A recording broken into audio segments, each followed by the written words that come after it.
Despois de 3 meses de navegación, 11.000 millas náuticas a bordo da fragata Isabela, xa temos a Rosendo Salvado aquí, na Terra Australis.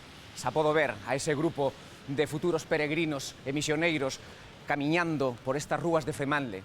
Quizáis ao principio un pouco perdidos e desorientados, pero que de seguro que tiñan xa moitas ganas de comenzar o seu obxectivo, adentrarse na selva virxe australiana e tomar contacto cos nativos, xa que de feito esa era a súa auténtica misión.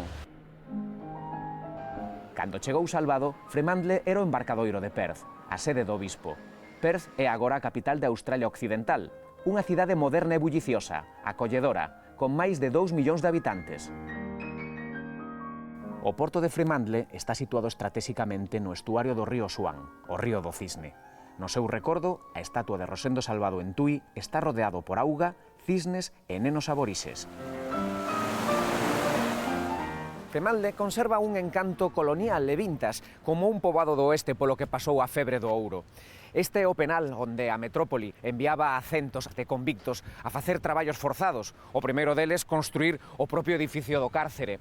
Esta Female Prison estivo activa ata o ano 1991. Parece que aínda se cheira ao mofo das celas e se poden escoitar os berros dos presos.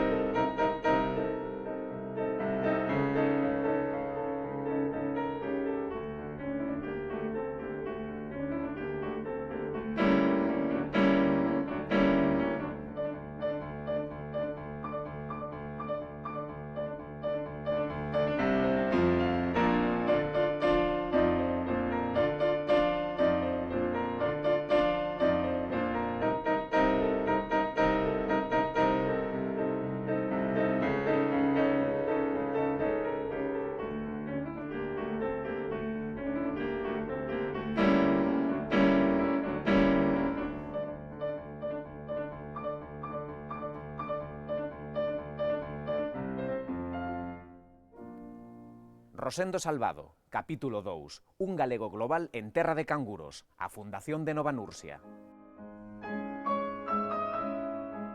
Durante toda a vida, Rosendo leva un diario de viaxes e aventuras que escribe con caligrafía miúda en 18 cadernos pequenos, conservados como un tesouro en Nova Nursia, e que conteñen 1.000.000 de palabras.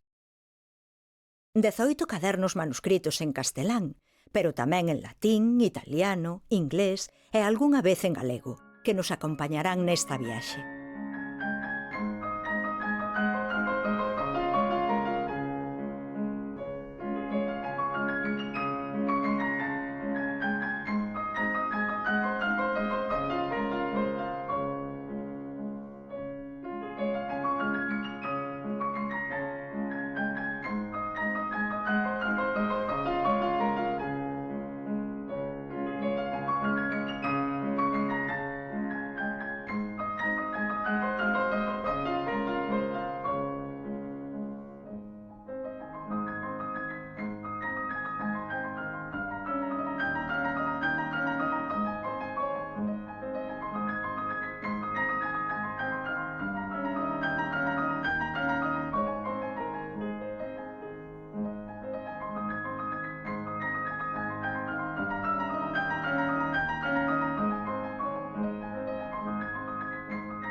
Fremantle é a segunda cidade da colonia.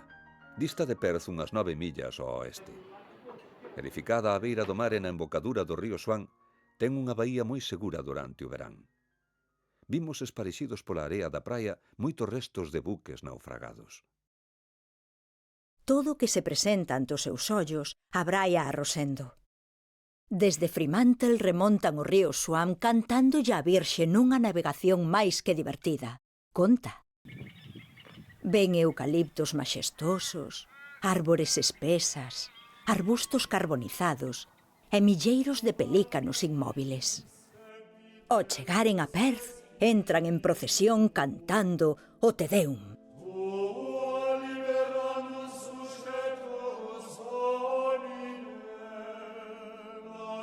Perth é unha cidade bastante elegante. Posúe un convento de monxas das Mercedes, 2 templos protestantes e un fermoso cárcere. Os edificios son de pedra calcaria, que abunda no país e trabállase con facilidade. A unha distancia de 20 millas ao oeste de Fremantle, atopamos a illa Rottnest, separada do continente por unha erupción volcánica que serve de presidio para os salvaxes que cometeron algún delito.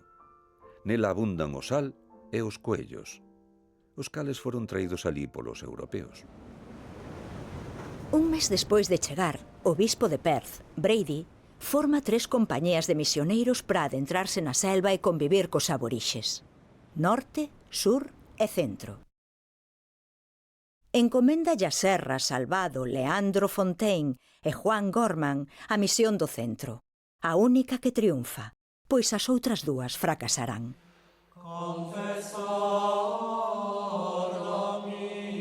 Sen medo ao extraño, os 4 misioneiros entoan a antífona de San Bieito e parten cara ao descoñecido con 2 carruaxes tiradas por bois levando unha carga de provisións. Fixemos noite baixo un xigantesco eucaliptus robusta, cuxo enorme tronco nos levou case a crer que era antediluviano. Ceamos un pouco de galleta, pan sen fermento, e dormimos ata que deu en espertarnos a aurora. O día seguinte, despois de levarmos andadas máis de 30 millas, sempre pola cordilleira Darling, baixamos ao leste dos ditos montes e atravesamos o leito do río Avon. Despois camiñamos outras 12 millas de que chegar a unha pousada onde comemos por primeira vez carne de cangarú, animal que aínda non avistáramos vivo. Eucaliptos resiníferos, acacias, lorantáceas, leitos de ríos secos, areas movedizas. Salvado e compañía descobren o bush, o bosque australiano, o deserto. Seco, encarnado, árido, inhóspito, con animais perigosos, como a araña de cu vermello. Os salvaxes asexan escondidos entre as árbores. A beleza e o terror do bush australiano. Tras días de dura andaina, chegan sedentos a un lameiro que os aborixes denominan Batsi-Batsi.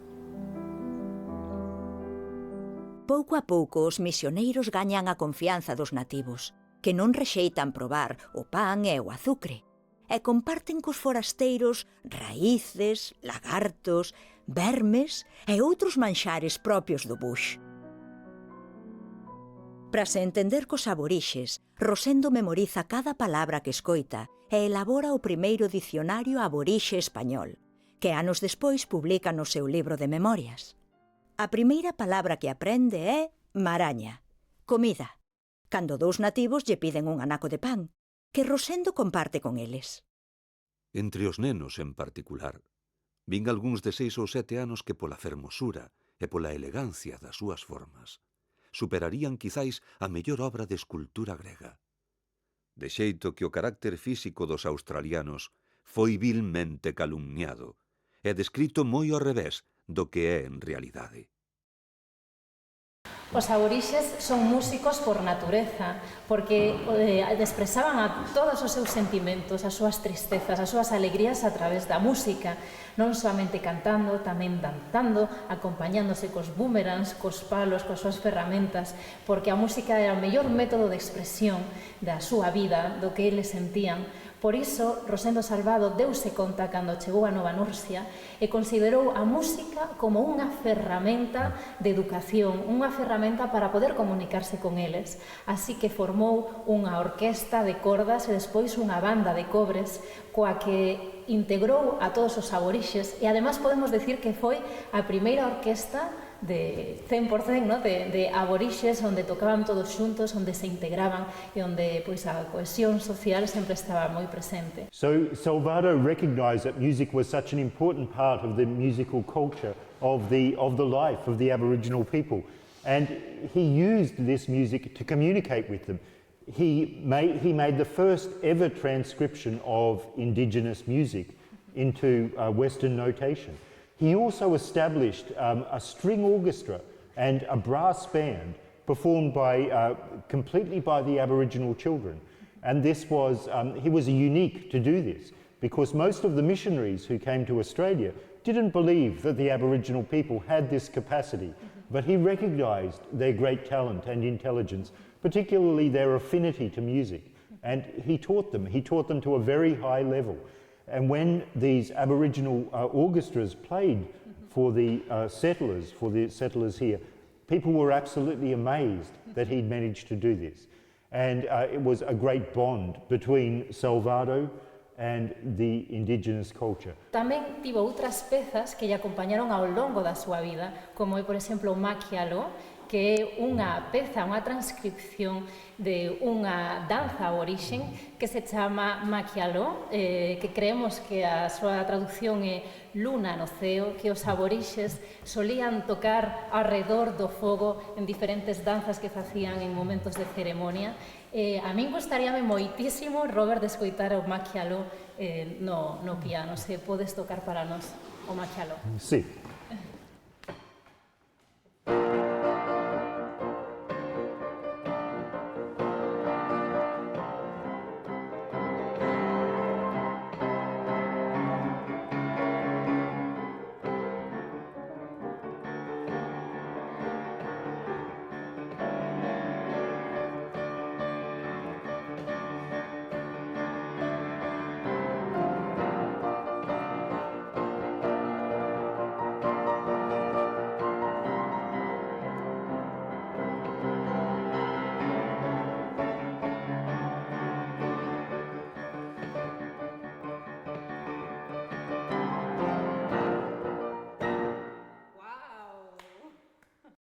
Tamén elabora un método de solfexo para ensinar música aos aborixes.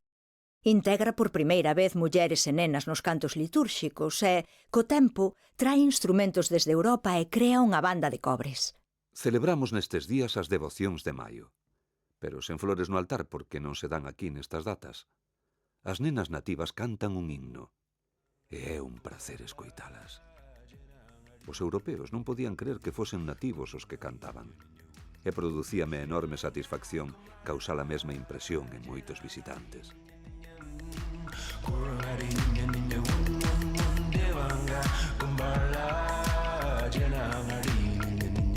Pasaron 2 meses desde que os exploradores da misión do centro se adentraron no virxe e sedento bush australiano e deron sobrevivido. Construíron unha cabana e fixeron pequenos intercambios cos nativos, pero case non teñen comida. Rosendo e un aborixe volven a Perth en busca de provisións. Será unha viaxe a vida ou morte, na que Rosendo aprende a sobrevivir como a un nativo. En ocasións, chegará a comer o que lle dá o seu compañeiro a medio mascar da súa boca mentres lle di «Guaba, guaba, non dan algo. Moi bo, come». Un europeo perecería de fame no mesmo lugar en que un australiano come moi ás súas anchas.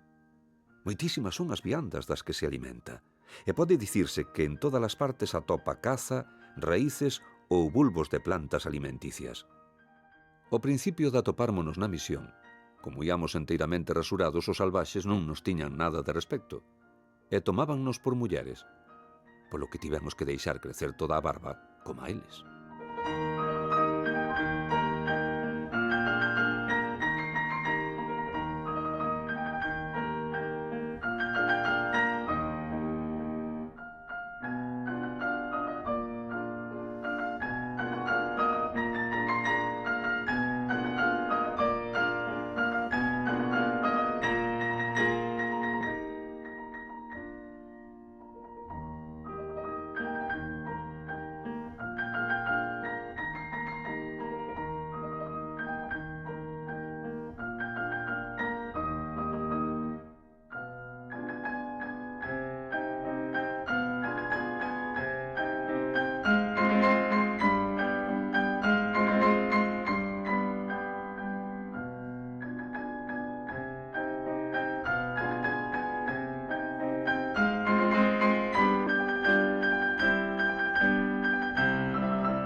Cando Rosendo Salvado chega aquí a Perth, preséntase ante o obispo Brady.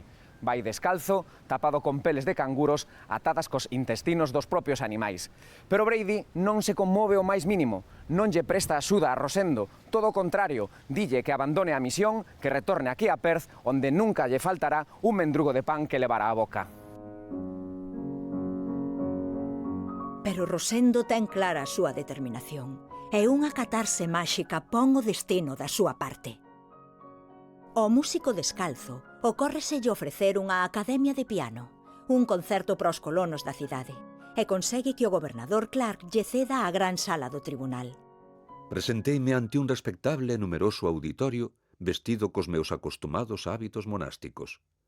Pero, meu Deus, que roto e farrapento ía. Raído e cos bordos esfiañados, o hábito chegaba aos xeonllos. Os calzóns negros estaban remendados con pezas e fío de varias cores. As medias aínda tiñan boa pinta, mais en cambio os zapatos, bos e novos cando saín de Italia, perderan as solas nas selvas da Australia, de xeito que as dedas dos meus pés bicaban o chan. E cunha barba de 3 meses moi desaliñada e unha cor nas mans e na cara tan cobriza como a dos salvaxes, a miña fasquía movía a risa e a compaixón a un tempo. Cos fondos recadados, Salvado volva á misión cun carro de bois cargado de provisións. Pero a chegada non atopa máis que desolación. O padre Gorman morre por un disparo accidental e o padre Leandro, causante do disparo, tolea. A misión corre perigo. Labramos outra tenza de monte para sementar o trigo, o que se nos fixo moi penoso por non termos calzado. Sementada xa aquela seara, destinamos outra para botar diversas sementes e para plantar viña e árbores froiteiras. As desgrazas continúan. Un día Rosendo está a piques de morrer afogado no río Mur.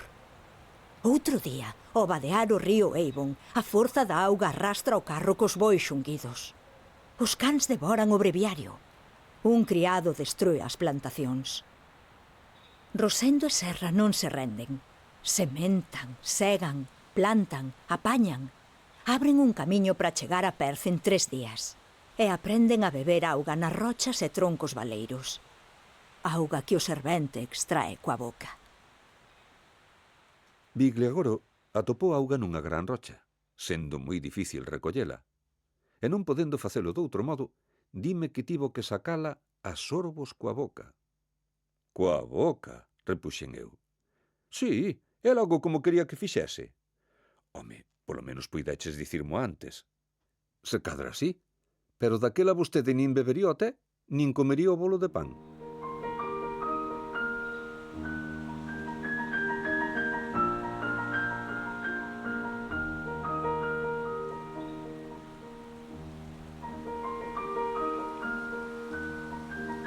Co tempo buscan outro emprazamento á beira do lago Mourín, onde edifican o futuro mosteiro da misión que, en lembranza de Nursia, o berce de San Bieito, bautizan como Nova Nursia. Despois de 50 días de traballar a eito, quedaron rematadas as paredes, que medían 42 pés ingleses de longo, 14 de alto e 16 de ancho. O 28 de abril o padre Serra e máis eu dormimos por primeira vez baixo o teito do novo edificio, aínda que só tiña coberta a metade. A misión avanza. Rosendo e Serra estudan os costumes das tribus próximas, aprenden as súas linguas empresas por evanxelizar. Mentres, os aborixes observan fascinados como Rosendo anota cada detalle nos papéis que falan, nos que o misioneiro de Tui describe maravillado o descubrimento do boomerang. Naquel ambiente colonial tamén se vive a febre do ouro, a conquista do oeste australiano. O crecemento da misión esperta a cobiza pola posesión das terras coas colleitas e os gandos, polo que Rosendo sae en defensa dos aborixes. Quitámoslle a súa terra e agora empezamos a quitarlle a súa comida. Que será o seguinte? Esa é a maneira mediante a que pretendemos civilizalos.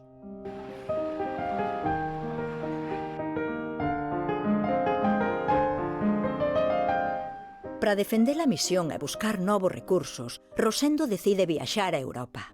E, o mesmo mes, día e hora da miña chegada hai 3 anos, embarca no buque Emperor of China, rumbo a Dublín, con escala na illa de Santa Helena, onde visita a cela de Napoleón, feita un cortello.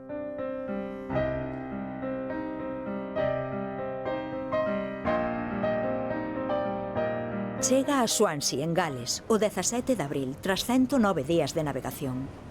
Con el van 2 nenos aborixes que, ao desembarcar, son vacinados de inmediato. A escravitude aínda estaba moi recente.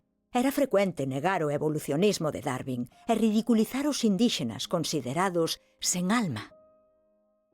Salvado comparte con Livingstone a loita contra a barbarie da escravitude. E pouco despois de chegar, fai unha alegación en defensa da condición humana dos aborixes ante a Real Sociedade Xeográfica. Considérase como un gran beneficio traer a Londres a Benilon e a Daniel e presentarlles ás familias máis ilustres. Mais eu pregunto agora, con que obxecto? Foi quizáis co de mellorar a súa triste sorte ou foi para facelos ver como unha cousa rara e mesmo tal vez como 2 bestas vestidas de home?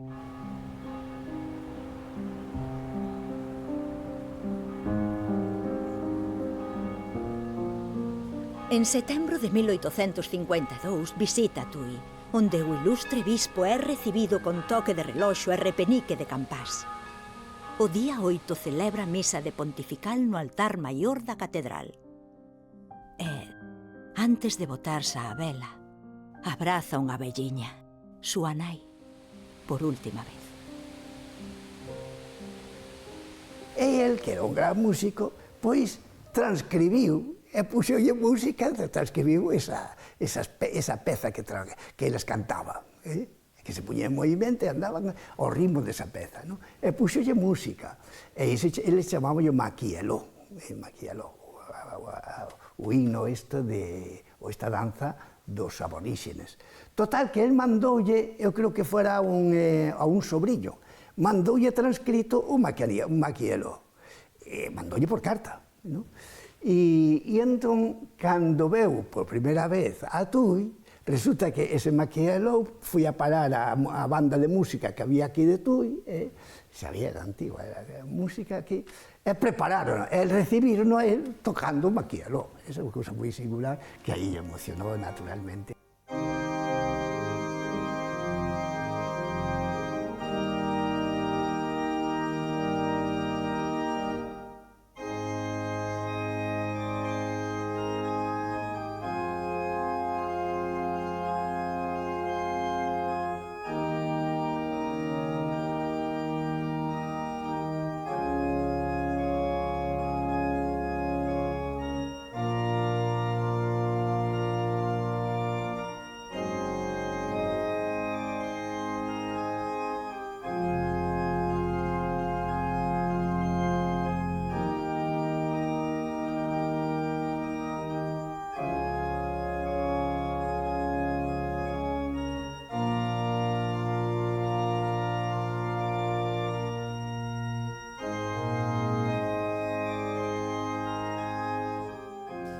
Cando Salvado regresa aquí a Tui, despois de 15 anos de ausencia, sae toda unha personalidade. Aquí recíbeo a súa nai, os seus irmáns, os curmáns, os veciños, o cabildo da catedral e mesmo o concello, onde xa hai colgado un retrato del dende 1850, cando é nomeado bispo de Porto Victoria.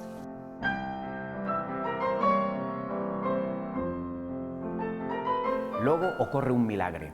O cabildo, nunha solemne cerimonia, abre o relicario de San Telmo, que é o patrón de Tui e o protector dos navegantes. Extraen 2 pequenos osos da cabeza do santo, métenos nunha caixiña de ouro, queda selada e entréganlle a Rosendo Salvado, que en cunha devoción inmensa levouno ata Nova Nursia.